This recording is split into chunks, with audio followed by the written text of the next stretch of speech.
Evet dostlar, merhaba, merhaba. Ferdi Aydın'la, Güllü'nün patronu Ferdi Aydın'la canlı yayına başlıyoruz şimdi.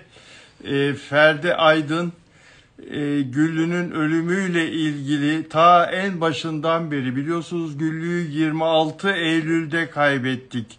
6. katta Yalova Çınarcık'taki evinin penceresinden aşağı düşmüştü Güllü, şarkıcı Güllü ve vefat etmişti. O günden beri bir aydır Güllü'nün ölümüyle ilgili, pardon bir saniye, Ferdi Aydın katılıyor, evet.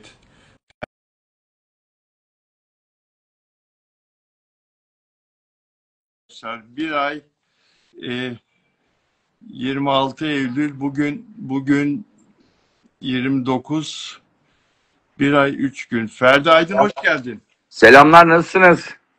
Teşekkür ederim Ferdi Aydın. Sen Seni nasılsın? seviyorum Bilal abi ya. Teşekkür ederim. Karşılıklı.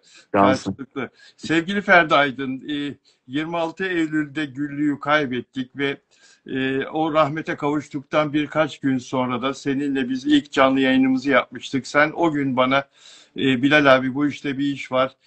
Ben inanıyorum ki Güllü kendi düşmedi, çocukları onu öldürdü demiştin ve o günden bugüne de söylediğin arkasındasın. Üstelik ortaya bazı kanıtlar da çıkardın ve dün kızı tekrar ifade vermek mecburiyetinde kaldı. Hem de 2,5 saat. 2,5 saat sorgu ne demek, bana bir anlat lütfen, bu işi Şimdi sürdüren bir şöyle, insan olarak. 2,5 saat sorguda kalmıştır. Doğrudur ama ne zaman? Şu an sesimiz geliyor mu? Ses gelmiyor yazanlar var. Güzel geliyor sesin, güzel Tamam. geliyor. Şimdi şöyle 2,5 saat sorguda kalmış ama ne zaman kalmış? Annesi öldüğü gün sorguda kalmış. Delil yok, ispat yok, keşif yok. Sormuşlardır. Ana adı, baba adı, adres ne, şu ne, bu ne? Tamam. 2,5 saat sorguda kaldın da ne sordular? Şimdi bundan sonrasına bakacağız. Bizi 2,5 saatte kandırma. Bu saatten sonrasına bakacağız. Deliller gelince, HTS'ler gelince, MOBS'ler gelince, baz istasyonları raporları gelince, ses kriminalleri gelince, adli tıp raporları gelince, deliller, ispatlar, efendime söyleyeyim şahitler konuşunca bundan sonrasına bakacağız. Bizim için Hatice değil netice önemli. Biz 33 gün oldu. Evet. Yaklaşık 33 gündür bu konunun arkasındayız. Hiçbir zaman geri çekilmedik. Taraf değiştirmedik. Susmadık, susturulamadık. Çok da susturmaya çalışanlar oluyor. Hatta Tüyan Hanım'ın kendi beyanları var. Birilerine diyor ki önce Ferdi Bey'i susturmamız lazım diyor. Nerede bu beyan, nerede gördün Ferdi? Çok ben şu an veremiyorum. Adam çünkü infaz edilirim diye korkuyor. Sana verecek olan beyanı sana veren. Tabii bir teşkilatın içinde çünkü ve diyor ki beni infaz ederler sus sızarsa. Tüyan Hanım önce Ferdi Bey'i susturmamız lazım diyor. Ben bir daha söylüyorum. Burada Tüyan Hanım'la işbirliği yapan herkes cinayet zanlısıdır. Cinayet ortaktır. Ve dikkat ediyorsanız etrafındaki herkes kenara çekildi. Çünkü onlar biliyor ki her şeyi saklıyorlar. Ama nereye kaçarsanız kaçın. Nereye giderseniz gidin. Ferdi Aydın sizin tam ensenizde olacak. Beni tehdit edenler oldu adliyeye gelmesin diye. Allah Allah. Ben adliyeye 40 tane kardeşimle 10 araba gittim. Özellikle adliyenin 500 metre ilerisindeki otoparkın orada da saatlerce bekledim. Benim kimseden korkum yok. Evime giderken her gün tek gidiyorum, tek geliyorum. Evimin adresine kadar verdim. Cep telefonu numarama kadar verdim. Beni bugün Porto Rico'dan bir numaradan aradılar. Dün de Elevasyon Arap Emirlikleri'nden aradılar. Ne diyorlar? Yabancı hatlardan. Ne diyorlar? Kendilerince tehdit sus sus deyip kapatıyorlar. Bir şeyler yapıyorlar kendilerince. Ama benim böyle şeylerden korkum olmayacağını 150 kere söyledim. Bazen cezaevine attırmayla tehdit eden beni basın mensubu olduğunu hisseden, zanneden kişiler var. Bir tanesi de Seyhan Soylu. Beni cezaevine attığını, beni susturmak için elinden geleni yapıyor. Tuğyan Hanım'la da mesajlaşıp Tuğyan'a diyormuş ki yayın yakınları diyor. Senin milletvekilleri var tanıdığım. Bak sana topu senin içine atarım bana cevap vereceksin. Ne mana korumaya çalışıyor onu da anlamadım. Kim ne derse desin bana. Ben bu konuda geri dönmem. Beni kimse ne cezaeviyle ne ölümle ne başka bir şeyle korkutamaz. Ben devletimize yardımcı olmaya çalışıyorum. Ben devletin önüne geçmek haddime bile değil. Savcımıza, polisimize herkesten fazla güveniyorum. Ben koyu milliyetçi bir adamım. Bu bayrağın varlığına inanıyorum. Bu bayrak olmazsa hiç kimsenin bu ülkede yaşayamayacağını biliyorum. Bu bayrak için ölebilecek insanlardan bir tanesiyim. Her Türk milleti gibi ülkesine aşık bir vatandaşım. Kanunlarıma inanıyorum. Benim şahitleri zorla kaçırıp alıkoyduğumla alakalı iddia var. Şikayetçi olmuşlar. Ben şahitleri, biz hayatımızın hiçbir bölümünde kadın kaçırmadık. Kadın kaçırmayız. Kim bu Evet. şahitler? Bir daha söylesene. Birisi Bircan Hanım değil mi? Bircan Hanım'la Çağrı Bey'i götürdüm. Bircan Hanım'ı benim zorla adliyeye götürdüğümü söylemişler. Çağrı Bey kim? Affedersin. Çağrı Bey 1,90 boyunda, yıllarca güvenlik işi de yapmış, bodyguardlık da yapmış, müzisyenlik de yapmış bir adam. Adam benden daha iri, belki 110-120 kilo. Bu Adana'dan işle, getirdim adamı. bu işle ilgisi ne? Çağrı Bey ne biliyor? Ne söyledi Çağrı iyi savcıya? niyetli, iyi niyetli olduğu için şahit olmak istiyor. Tüyan Hanım'ın da arkadaşı. Anladım. Bildiklerini anlatıyor ama benim bunları zorla getirdiğimi söylüyorlar. Bircan abla da bana ablalık yapıp şahit oluyor. O da Bircan Ee, Hanım da Bircan Hanım'ın çok Hülya'nın yakını, yakını mı? en yakın arkadaşı. En yakını. Ee, Ona söylemiş değil mi? Annemi öldürelim, bana bir yol göster. evet, evet. Zaten mesajları da kendi kabul etti. Kendi kabul etti. Artık kıvırma payı yok. Gitgide çember daralıyor. Şunu Ferdi Aydın'ın sormak hiçbir istiyorum. şey... Ferdi'ciğim, şunu Evet. sormak istiyorum. Mesajları kendi kabul etti dedin. Hı hı. Savcıya tekrar bu mesajlarla ilgili ifadeye çağrıldı. Doğru mu söylüyorum? Doğrudur, doğrudur. O- Ben de or- bunu basından duydum. Hani net. orada 2,5 saat kaldım söylemi kendisine ait değil mi? Onunla ilgili değil mi bu 2,5 saat mevzu? En e, son savcıya çağrıldığında Biz yani biz önceki gün. sonuca bakacağız. Devletin savcısı asla yanlış karar vermez. Savcı bu arada çok acayip ilgili, bilginiz olsun. Kalem kağıtla tek tek her şeyi, ama her şeyi not alıyor. Evet. Yazıyor, çiziyor, geriye dönüyor, bir daha okuyor, bir daha yazıyor. Yani onun için kimse devletin savcısından, polisinden, devletinden şüphe etmesin arkadaşlar. Aslanlar gibiler. Herkes kendine yakışanı yapıyor. Bir tane olumsuz bir şey yok. O savcılık koridorlarında cinayet masası komiserinin koştura koştura işi takip ettiğini gördüm. Onun için bir daha söylüyorum. Türk milleti gerçekten birbirine sadıktır, sadakatlidir. Güzel bir millettir. Bunu bir kez daha anladım. Ünlülere şunlar teklif ediliyor. Bizi Bir basından dakika. Bir saniye. Ünlülere geleceğiz. Bir saniye rica ediyorum. Şu ifadesini kısa bir şey okuyalım. Tuğyan Hanım'ın savcı senin ihbarından sonra, senin götürdüğün şahitlerin ifadesinden sonra Sayın Savcı Güllü'nün kızını çağırıyor. Böyle hakkında böyle ifade var. Gel bana bunu anlat, bize bunu anlat diyor. Gülter savcılığa verdiği ifadede gösterilen mesajlar bana ait. Kabul ediyorum ama ben bu mesajları ara ara annemle kavga ettiğim zamanlarda yazıyordum. Annemi öldürmedim dedi. Şimdi bunu böyle kabul edip de annemi öldürmedim demesi onu masum gösterir mi? Yoksa tabii ki savcı gidebilirsin demiş. Şimdi avukat hanım şöyle bir şey kullanmış. Demiş ki her Evet. evlat, avukatı Merve Üçok demiş ki her evlat annesiyle kavga edince böyle mesajlar atabilir. Şimdi ben Merve Hanım'a soruyorum. Siz çocuğunuzla kavga ettiğinizde ya da annenizle kavga ettiğinizde çocuğunuz size ya da siz anneniz için kiralık katil bakıyor musunuz avukat hanım? Eğer ki bakıyorsanız burada da hukuka aykırı bir durum var. Burada biz sizinle alakalı da psikolojinizin normal olmadığını düşünüp sizinle alakalı da görevinizi bırakmanız için şikayette bulunmak istiyoruz. Siz anneniz için bu olayın normal olağan hayatın olağan akışında olduğunu söylüyorsanız, siz bu olayın normalleştirebiliyorsanız o zaman Türkiye için kötü bir örneksiniz, kötü bir hukukçusunuz. Diyorsunuz ki her insan annesine onu öldürelim diye kiralık katil tutalım diyebilir. Eğer ki siz bu sözleri azledebiliyorsanız bence siz bu ülke için iyi bir hukukçu değilsiniz. Siz bu ülke için kötü bir örneksiniz. Sizin için de özellikle baroya binlerce mesaj atılmasını istiyorum. Nasıl bu sözleri söyler, nasıl bu ithamlarda bulunursunuz dersiniz ki her evlat annesine kiralık katil tutabilir, konuşabilir, söyleyebilir sinirlenince. Bu her evlat için geçerli değil. Biz annemizle kızı tartışabiliyoruz. Kapat anne telefonu diyebiliyoruz. Anne bak vallahi kötü olacak diyebiliriz. Ama asla ve asla biz annemize seni öldürürüm, keserim, kiralık katil bulayım diye kiralık katil aramıyoruz. Silah bakmıyoruz. Nasıl öldürsem planları kurmuyoruz. Bunu yapan herkes psikolojisini bir tartsın, psikolojisini bir ölçsün. Size sesleniyorum avukat hanım. Yol yakınken sözünüzü düzeltin. Türk halkına bu sözleri söyleyemezsiniz. Türk halkı sizi asla affetmez.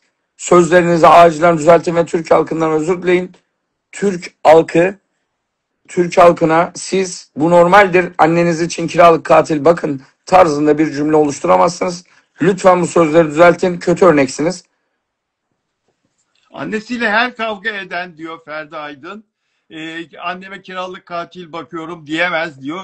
Yerden göğe kadar haklı. Bizim örf adetimizde ve dinimizde, Sayın Avukat Hanım, bizim dinimizde der ki Allahu Teala anne babaya oh demeyeceksin, öf demeyeceksin der. Ki böyle bir dinin mensupları olarak, bir avukat, bir hukukçu olarak her kavga eden annesine kiralık katil bakar gibi bir laf söylediyseniz, Ferdi Aydın öyle söylüyor, çok yanlış yapmışsınız. Hiçbir hukukçuya böyle bir söylem Lütfen Türk yakışmaz. halkından, lütfen Türk halkından Normalleştiremezsiniz. bakın Normalleştiremezsiniz.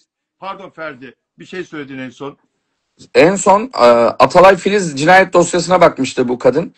Evet, Ve Atalay Filiz 3 biliyorsunuz Türkiye'deki seri katillerden bir tanesi.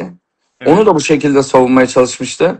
Bilmiyorum katil savunma görevi midir sürekli hanımefendinin ama ya da bu tarz şeylere ilgi mi duyar ya da bu tarz şeyleri savunmak onun mesleği midir bilmiyorum. Eğer ki mesleğiyse onun mesleğiyle alakalı tebrik ediyorum. Süper bir meslek seçmişsiniz. Ama bence bir hukukçu hukuk yemini ettiği zaman geleneksel şeylerini, ailesini ve konuştuğu her söylemin insanlara kötü ya da iyi örnek olacağını da düşünmeli ve bilmeli ki benim söylediğim her şey belki de küçük çocuklara iyi ya da kötü örnek olacak. Anneniz için kiralık katil tutmak hayatın olağan akışında normaldir derseniz yarın herkes annesiyle tartıştığında kiralık katil bakar. Lütfen bu söylemlerinizi düzeltin.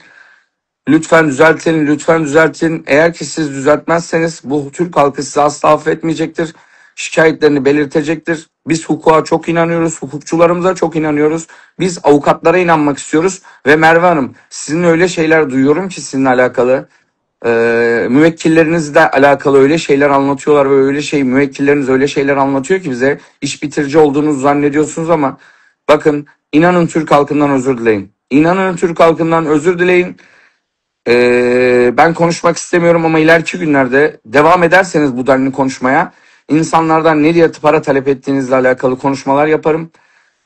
Ses kayıtları aldım müvekkillerinizden. Niçin para isteyip neyle alakalı kurtaracağınızı söylediğinizi de anlatırım. Lütfen çıkın ve Türk halkından özür dileyin. Siz Türk halkına insan annesiyle tartışınca katil bakabilir bu normaldir cümlesini sözlü beyanda bulunamazsınız. Adliyeye de veremezsiniz. Her şeyin bir adabı var. Lütfen herkes işini layıkıyla yapsın. Ferdi Aydın, bu mesaj Bircan Hanım'a yazdığı, aile dostuna yazdığı Güllü'nün kızının mesajını bilmeyenler için hemen hızlıca okuyorum WhatsApp mesajını. Sen istediğin sürece var o diyor Bircan Hanım. Tuğyan ölsün diyor. İnşallah diyor Bircan Hanım. Ölmüyor diyor Tuğyan. Çünkü sürünecek diyor Bircan Hanım. Ne zaman abla, ne zaman ben öleceğim diyor Güllü'nün kızı. Allah da sana o günü gösterecek diyor Bircan. Güllü'nün kızı ne olur bir şey bir şey yap, bu kadın ölsün. Senin çevren çok diyor. Annesi için arkadaşı, yakın dostu Bircan Hanım'a çok çarpıcı. Bu mesaj, Pınar abla hoş geldin Pınar abla. bu yazışma sana nasıl ulaştı? Önce medyada çıktı değil mi? Bir televizyon kanalında mı çıktı? Şimdi şöyle abi bana daha bu arada çok ulaşan şey var. Biz tekrardan pazartesi adliyeye gideceğiz. Öyle mi? Tekrardan yeni şahitlerimiz var. Yeni şahitlerimizi ileteceğiz. Yeni bilgilerimizi ileteceğiz. Bizi hiçbir güç durduramaz. Ferdi Aydın'ın susturulması gerektiğini talimatını vermiş kendince Tuyan Hanım. Beni susturacak baba yiğit varsa buyursun hodri meydan.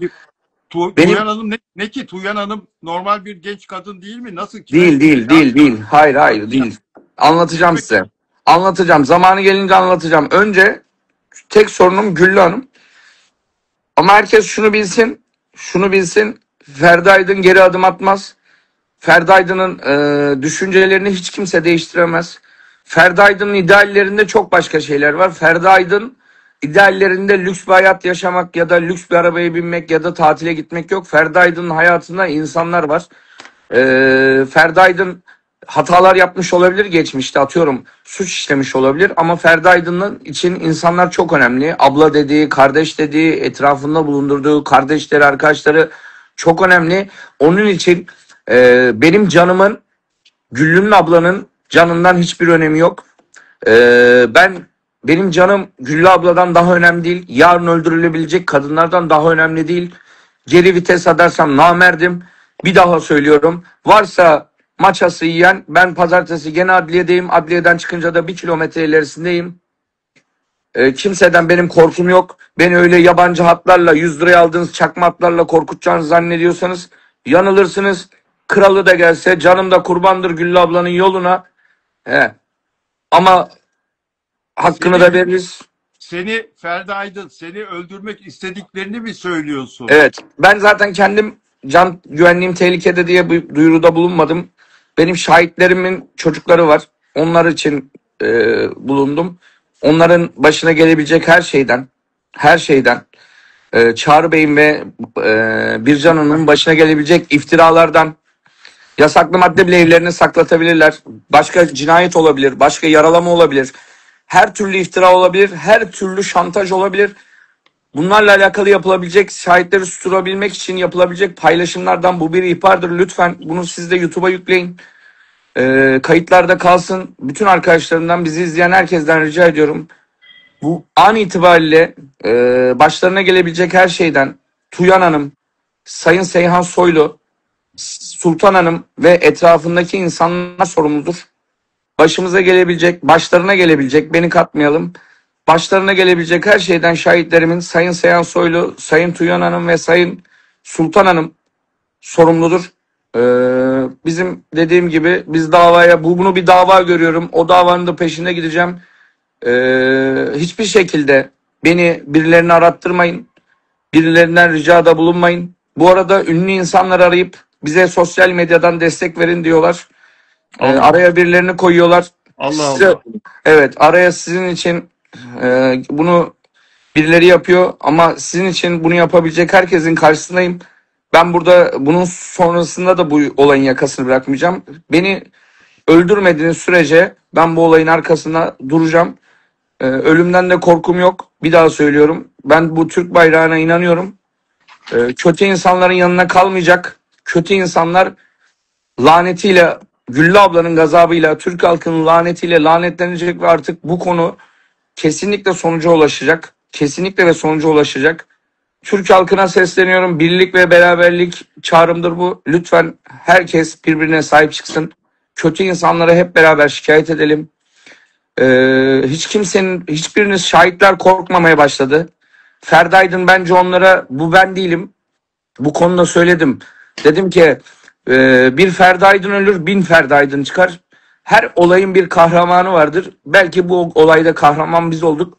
Ama ve lakin bir sürü şahit çıkmaya başladı. Artık kimse korkmuyor. Artık kadınlarımız korkmuyor. Komşular korkmuyor. Artık herkes şahit olmak istiyor. Herkes anlatmak istiyor. Çünkü onlar da gördü ki korkarsan kaybedersin. Korkmazsan her zaman kazanan sen olursun. Biz korkmuyoruz. Biz katillerden korkmuyoruz. Biz pislik insanlardan korkmuyoruz.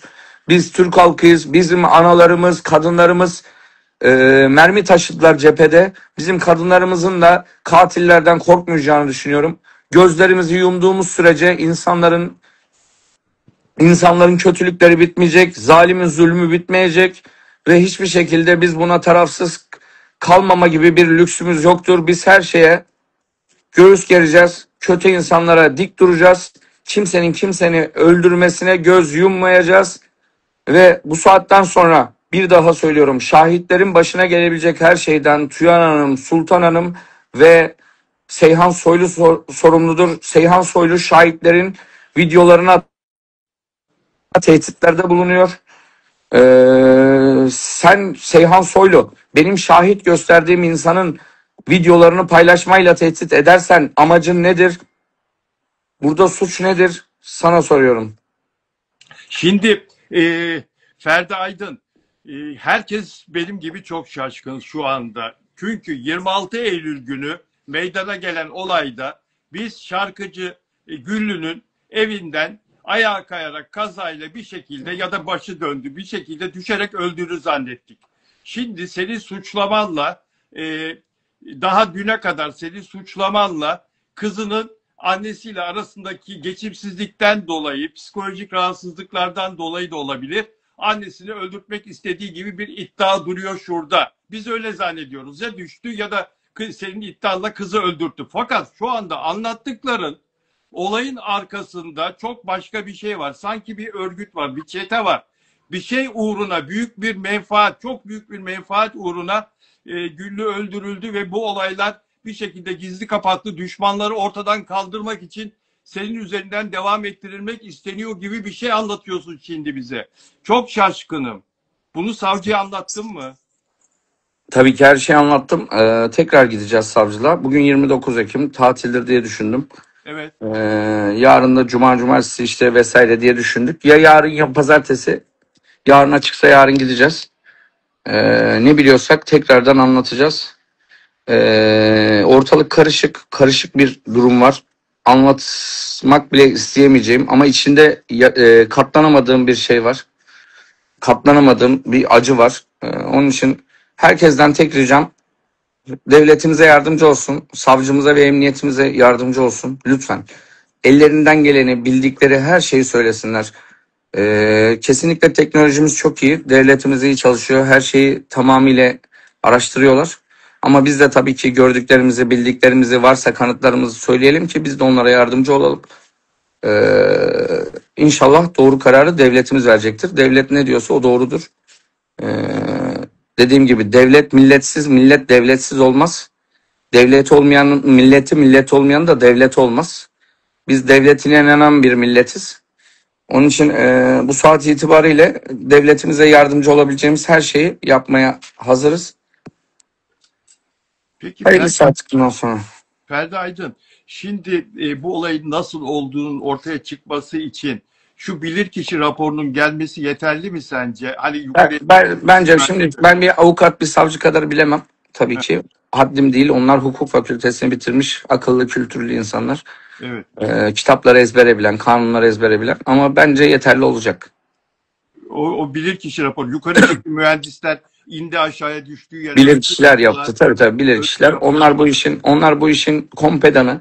Evet. Zaten ben baştan beri söylüyorum. Bizim savcılarımız, polislerimiz özel eğitimli. Evet. Özellikle cinayet masasındaki polisler olsun, bilirkişiler olsun, savcılar olsun, mühendislerimiz olsun, hepsi birbirinden iyiler. Onun için ben bu konuda kesinlikle doğruyu bulacağımıza inanıyorum. Anladım. Bu şeyde otopsi raporunda hiçbir şey çıkmaması, itme izi, vücutta bir darp filan Hayır, şu anda otopsi raporu yok abi aslında. O ilk günkü düştüğü rapor. Yani herkes delil karartmaya, insanları susturmaya çalıştıkları için herkes kendince öyle bir yorum yapıyor. Çünkü ben arada nelerin döndüğünü biliyorum. Yani lütfen bizi koruyun diyenler, işte bizimle alakalı yorum. Herkes bir ünlüye, birine ulaşmaya çalışıyor ki bu konuları kapatalım diye. Ama dediğim gibi bu konular bir Türk meselesidir. Bu mesele bir kadın meselesidir. Bu arada yine söyleyeceğim, Başkent Hukuk Bürosu var. 22 avukat çalışıyorlar. Geçen gün 5 tane şahitler için kadın avukatını gönderdiler. 5 avukatla beraber gittik adliyeye. Şunu söyleyeceğim, onlara teşekkür ederim.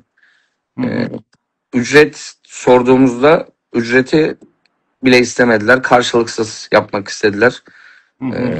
Ondan sonra böyle düzgün avukatlara, hukukçuları tebrik ediyorum gerçekten. Allah onlardan razı olsun. Güzel insanlar da çok fazla var ülkemizde. Herkes kötü değil. Her insan kötü değil. Bunu da anlıyorum burada. Çok kalbi temiz insanlar var. Dua eden. Şunu biliyorum. Şunu biliyorum ki Türk filmlerindeki gibi hep iyiler kazanacak. Ve biz bu konunun takipçisi olacağız. Türk halkı bu konunun takipçisi olacak. Ve ben bu konuda çok hassasım. Sizinle konuşurken en az 5-6 kere ağlayacak gibi oldum, ağlamadım. Çünkü benim için bu bir insanlık meselesi. Hepimiz sonuçta insanız ve insanlık meselesi. Bu benim özgürlüğümden, bu benim hayatımdan daha önemli. Çünkü çok fazla, hani bak, bu işten menfaat düşünen olabilir. Bu işten farklı çıkarlar düşünmüş insanlar olabilir.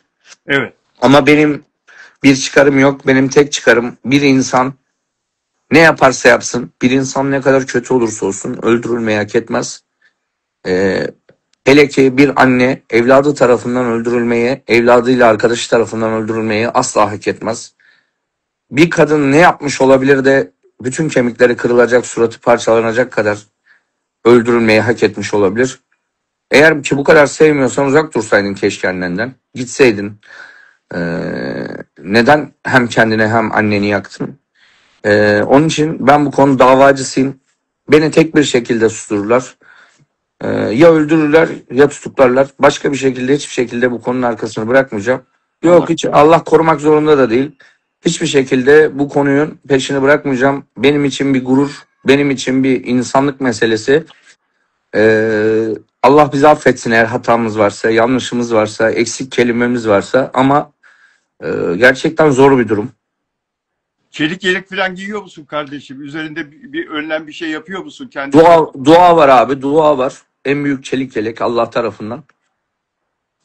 Allah Öyle bir yok yok, korkularımız yok.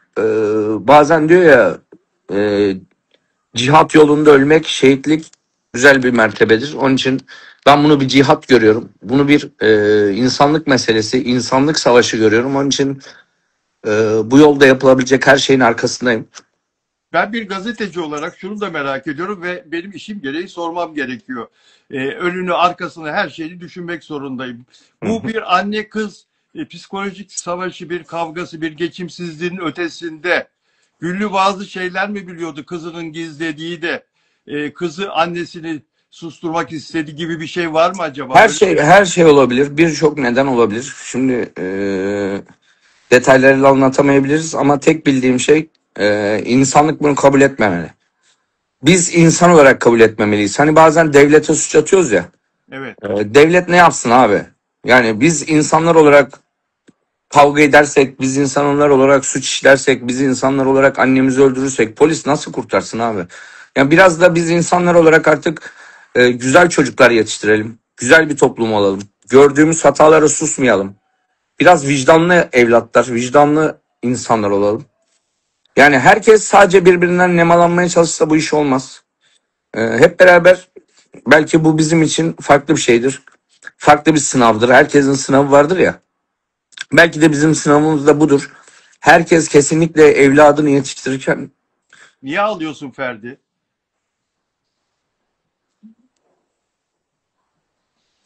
Yani Ferdi lütfen, lütfen, lütfen, lütfen sen metin insansın. Sen e, güçlü insansın. Lütfen, lütfen. Güllü'yü çok sevdiğini biliyorum. Güllü'yle uzun süre birlikte çalıştığını biliyorum. Senin de çok iyi bir aile babası olduğunu biliyorum. İyi kalpli bir insan olduğunu biliyorum ama e, metin bir insansın sen. Güçlü insansın. Evet. bunlarda vicdan yok.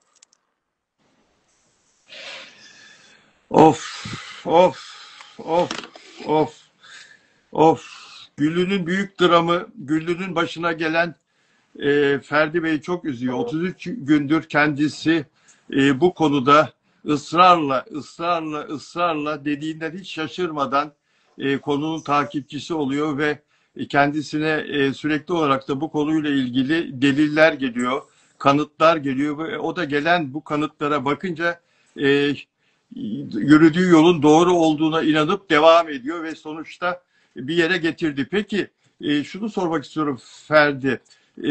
Savcı bu kanıttan sonra bu kızının annem ölsün ve işte annemi öldürmek için bir yol önerin bana filan.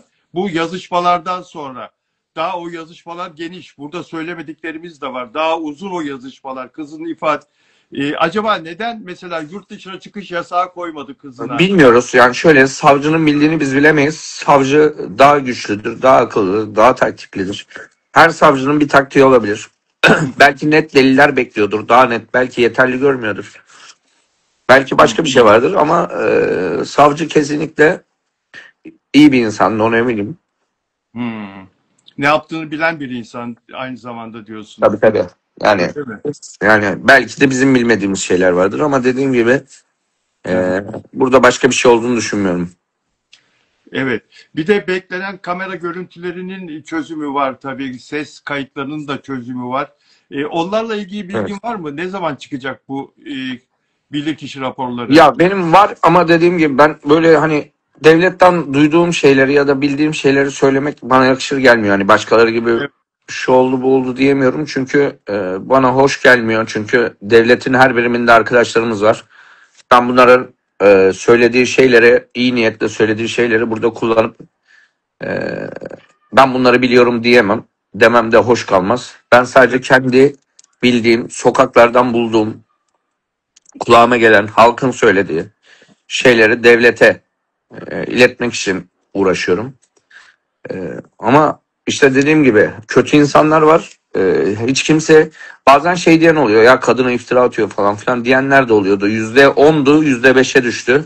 Hı hı, hı Ee, hı. ama inanın buna kimse kimseye durduk yere iftira atmaz. Kimse kimseye yani bu ben yapamam en azından. Hı hı. Ee, yani bunu siz canım sıkıldığı için yapıyor falan diye mi düşünüyorsunuz bilmiyorum ama bazı insanlar diyor yani ya prim yapıyor diyen var. Gel oğlum sen bir cinayet dosyasına gir. Gel bir cinayet dosyasına gir. Bir de şahit bul. Cinayeti dosyasına şahitlik edebilecek, korkmayacak, canını ortaya koyacak. Belki çocuğunun öldürülmesini ortaya koyabilecek 3 tane şahit bulun. Ben de size erkek diyeyim hadi. Bana konuşuyorsun ama ben de sana erkek diyeyim. Gel cinayet dosyasına şahit ol. Çık kameranın önüne konuş da seni de göreyim. Hele kalabalık bir saçma sapan bir olayın içine gir. Ben de sana erkek diyeyim hadi. Oradan uzaktan boş boş konuşuyorsunuz. İşte yok şöyle yapıyor. Ne prim olacak oğlum? İnsan canından önemli prim var mı? Gel canını ortaya koy. Prim istediğin neyse ben vereyim. Bakayım prim mi değil mi? Hadsizler böyle bir prim olur mu lan? Ben sizin gibi vicdansız mıyım oğlum? Ben sizin gibi insanlığından nasibini almamış adam mıyım? Ben sizin gibi çıkmış bir tanesi Ferdi Bey diyor reklam yapıyor diyordu. Tabii şimdi çıkmıyor bile. Manevi olayım diyordu. Oğlum sen 2000 lira açlığı maneviyat zannediyordun. 2000 lira alıyorum diye yalakalık yapıyordun. Ben öyle bir adam mıyım lan? Ha? Ben öyle bir adam mıyım? Bu Onun için Balıkesir'deki kişi için mi söylüyorsun bunu? biri diyor ya ben manevi olayım, öbürü çıkıyor ben menajeriyim, öbürü diyor ben Ha, ha. kuaförüyüm, öbürü diyor ben kostümcüsüyüm. Hadi lan. Hadi oğlum reklam yapmak için ne oldu hepiniz hala barlarda eğlenirken sanatçılarla gezerken bilmem nelerle hala fotoğraflar paylaşıyorsunuz. Ne oldu unuttunuz 30 yıldır ablam diyordunuz oğluyum diyordunuz. Geçin oğlum bu işleri. Biz dostumuzu severiz abi. Bir ayda severiz. Bir günde birini bazen severiz. Ama çok severiz. Yani bizim diyaloglarımız şey değil abi. Canım cicim deyip şey değiliz yani anladın mı? Hani alengirli lafları sevmiyoruz biz. Biz dostumuza dost diyoruz. Seviyorsak seviyoruz, sevmiyorsak sevmiyoruz. Sevince de çok seviyoruz işte böyle. Hani onun için ben Güllü'nün kızı olsaydım, ben Güllü'nün oğlu olsaydım ve katil olmasaydım emin ol buna yapacağım şeyi sana söyleyeyim mi? Ferdi abiye teşekkür eder. Ferdi abi seni ziyarete geliyoruz der. Ferdi abi sen bizden şüpheleniyorsun sonuna kadar git. Biz de senin yanındayız. Anneme üzülmene ve gözyaşı dökmene de helal olsun der Ferdi'nin yanında olurdum. Ferdi'yi susturalım mı diye konuşmalar yapmazdım. Senin değil benim senin beni susturman senin padişahın gelse senin abi dediklerin senin abilerin abileri gelse beni susturamaz. Varsa maçası yiyen gelsin. Beni kimse durduramaz. Beni kimse yıldıramaz. Ben bu konuya baş koydum. Güllü ablaya söz verdim. Size de söz veriyorum. Bu son konuyu devletimiz, savcımız imza atana kadar ben bu konuyu devam ettireceğim. Savcımız derse ki yok oğlum. Yok Türkiye Cumhuriyeti katil yok. Bu bir cinayet değildir. O zaman ben devletime saygı duyarım. Halktan özür dilerim. Bana bir tek sosyal medya kattı bu iş. Güllü ablanın olayı. Günlük 15 milyon kişi sayfama bakıyor şu an. Yani Müthiş bir rakam. Müthiş bir rakam. evet 5-6 tane yazı paylaşıyorum. O yazıyı bir günde 3 milyon, 4 milyon, 5 milyon kişi görüyor yazıları. Görüntülenmelerim çok yüksek. Yani belki bütün TV kanallarını toplasam benimki kadar gözüküyordur. Ve hiç kötü yorum yok. Mesela bir yazı paylaştığımda atıyorum o 20 bin kişi 10 bin kişi yorum yazıyor bana hikayeden. Ama içerisinde 10 bin kişiden belki bir tane var ya da yok. Yani normalinde %50-50'dir normal olanı. Çünkü ben de yıllardır bu işi yapıyorum. Bir sanatçıyı bile paylaştığımda 100 kişinin 50'si aa iyiymiş dediyse 50'si diyor ki bu soytarıyı niye çıkarıyorsun der. Hep böyle olmuştur. Ama hiç kötü yorum yok. Doğru olduğumu düşünüyorum. Şu an bir tek bana Güllü ablanın kattığı şey bu olay. Vicdanım rahat. Bir de bana Instagram'ı böyle bir şeyi hediye etmiş oldu. Ama ben bu olay bitince bu Instagram'ı da kapatacağım. Benim Güllü abladan gelebilecek, ölüsünden gelebilecek hiçbir şeye ihtiyacım yok. Ben bir insanın, bir daha söyleyeceğim, ölüsünden para kazanmaya çalışacak bir adam değilim. Ölüsünden para kazanmaya çalışan, dirisinden de sadece menfaatler için seviyormuş gibi yapan herkes namerttir. Bir daha söylüyorum, etrafındaki herkes siz namertsiniz. Siz gördünüz, bildiniz, duydunuz ama söylemediniz. Çünkü siz 2000 liralık adamsınız. Ve bu işin sonunda sizin 2000 liralık adam olduklarınızın her şeyi tek tek açıklayacağım. Siz 2000 liralık adamsınız. Kadından 2000 lira istediğiniz için sustunuz. 2000 lira istiyordunuz. Sadece her geldiğinizde bana 1000 lira versene, 2000 lira versene. Siz böyle adamlarsınız. Kızından mı 2000 lira istiyorlardı? Yo Güllü abladan etrafındakiler yancıları vardı. 2000 lira, 1000 lira, 3000 lira. Abla, canım ablam. Ayakkabılarını giydiriyorlardı ama şimdi yalandan haftada bir gün bir Güllü şarkısı koyuyorlar. O da bir arkadaşı paylaşmışsa. Evet, evet. Kimse peşinden. Peki, pazartesi günü savcılığa gideceksin. Yeni şahitlerin var. Avukatla birazdan görüşeceğim. Evet. Avukat hanımla. Onlar da çok ilgili. Başkent Hukuk Bürosu. Yarın gidelim derse yarın da gitmeye razıyız. Yalnız bir şahit var. İstanbul dışından gelecek o. Onunla da bir görüşeceğim. Bugün görüşmeleri yapacağız. Belki yarın gider. Bugün 29 Ekim kapalıdır diye gitmedik. Evet, Yarın evet. da cumartesi zannediyordum. O kadar kafam gitmiş. Yok, Perşembe. Perşembeymiş işte, bilmiyorum hiç. Ben acayip günüm çok geçiyor abi. Çok inanamazsın. Günde 100.000 kişinin mesajını açıyorum. Açtıklarından belki bir tane kayda değer bir şey bulurum diye. Kadının bir tanesi mesela 200 mesaj atmış. Evet.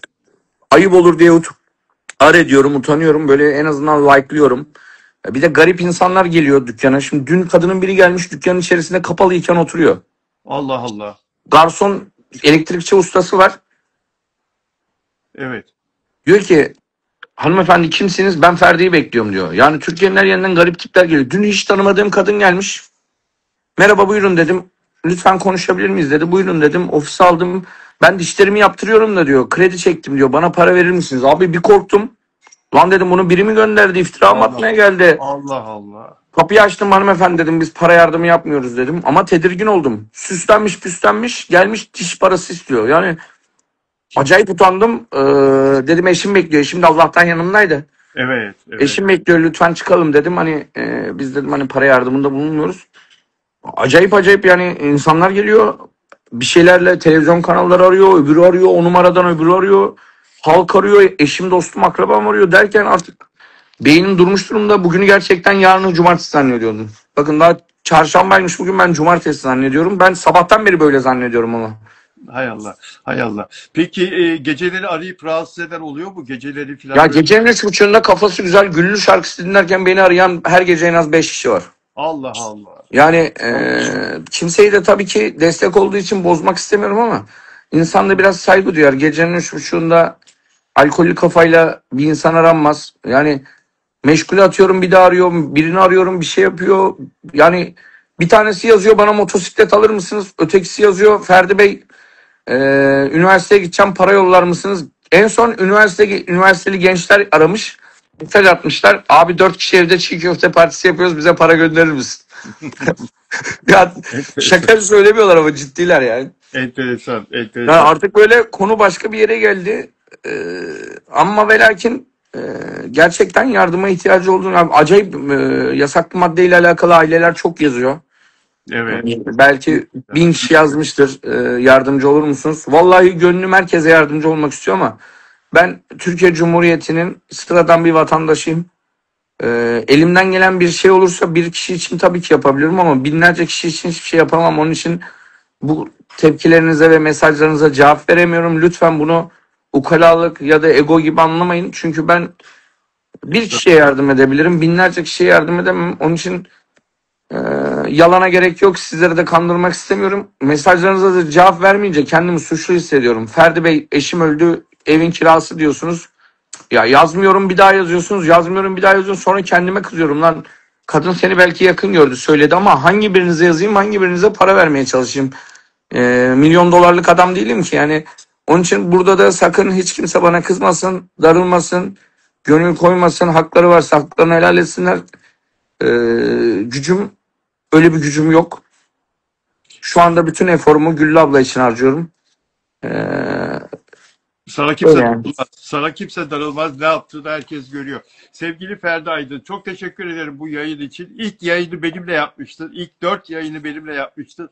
Ve bütün Evet. Türkiye benim yayınlarımda öğrenmişti. Senin bu peşinde olduğun davayı ve sonra da bugünlere kadar taşıdın. 33 gündür bu işin üzerindesin. Hepimiz çok merak ediyoruz. Bakalım nereye varacak bu iş? Savcının en son kararı ne olacak? Çok teşekkür ediyorum. Çok Kendine teşekkür çok iyi ederim. bak. Bilal Allah abicim kuvvet versin. görüşürüz Bilal abicim, sağ ol. Sevgiler. Sağ Sevgiler. ol. Görüşmek üzere. Sağ ol. Değerli dostlar, YouTube'a yükleyeceğim Ferdi Aydın'la yaptığımız bu görüşmeyi. YouTube'dan izlemeyenler varsa, kaçıranlar varsa canlı yayını YouTube'dan izleyebilirler. Hepinize sevgiler, saygılar. Görüşmek üzere inşallah.